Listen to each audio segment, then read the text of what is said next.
ಕನ್ನಡ ನಾಡು, ಇದು ಕನ್ನಡಿಗರ ನಾಡಿ ಮಿಡಿತ.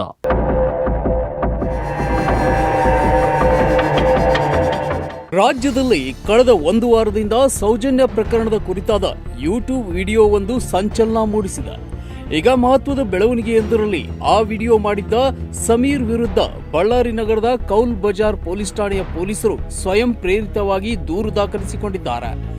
ಎಫ್ಐಆರ್ ಆಗಿರುವ ವಿಷಯ ಭಾರೀ ಚರ್ಚೆಗೆ ಕಾರಣವಾಗಿದೆ. ದಶಕಗಳಿಗೂ ಹಿಂದಿನ ಪ್ರಕರಣವಾಗಿರುವ ಧರ್ಮಸ್ಥಳದ ವಿದ್ಯಾರ್ಥಿನಿ ಸೌಜನ್ಯ ಅವರ ಕೊಲೆ ಮತ್ತು ಸಾಮೂಹಿಕ ಅತ್ಯಾಚಾರದ ಪ್ರಕರಣದ ವಿಚಾರ ಈಚೆಗೆ ಚರ್ಚೆಯ ಮುನ್ನೆಲೆಗೆ ಬಂದಿದ್ದು, ಸೌಜನ್ಯ ಅವರ ರೇಪ್ ಅಂಡ್ ಮರ್ಡರ್ ಕೇಸ್ಗೆ ಸಂಬಂಧಿಸಿದಂತೆ ಯೂಟ್ಯೂಬರ್ ಸಮೀರ್ ಎಂಡಿ ಎನ್ನುವರು ಸುದೀರ್ಘ ವಿಡಿಯೋವೊಂದನ್ನು ಮಾಡಿದ್ರು.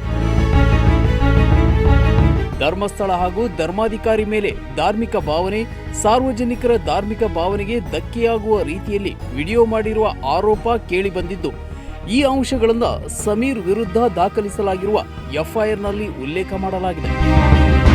ಕರ್ನಾಟಕ ಹೈಕೋರ್ಟ್ ಮೊರೆ ಹೋದ ಸಮೀರ್ ಅವರಿಗೆ ಪೊಲೀಸರು ನೀಡಿದ್ದ ನೋಟಿಸ್ಗೆ ಸ್ಟೇ ಸಿಕ್ಕಿದ್ದು, ಮುಂದಿನ ದಿನಗಳಲ್ಲಿ ಈ ಪ್ರಕರಣ ಯಾವ ತಿರುವು ಪಡೆಯುತ್ತದೆ ಎಂಬುದಕ್ಕೆ ಕಾದು ನೋಡಬೇಕಿದೆ. ನೀವಿನ್ನು ಕನ್ನಡ ನಾಡು ವಾಹಿನಿಯನ್ನ ಸಬ್ಸ್ಕ್ರೈಬ್ ಮಾಡಿಕೊಂಡಿಲ್ವಾ? ಈಗಲೇ ಸಬ್ಸ್ಕ್ರೈಬ್ ಮಾಡಿ, ಬೆಲ್ ಐಕಾನ್ ಅನ್ನ ಒತ್ತಿ ನೋಟಿಫಿಕೇಶನ್ಗಳನ್ನ ಪಡೆಯಿರಿ.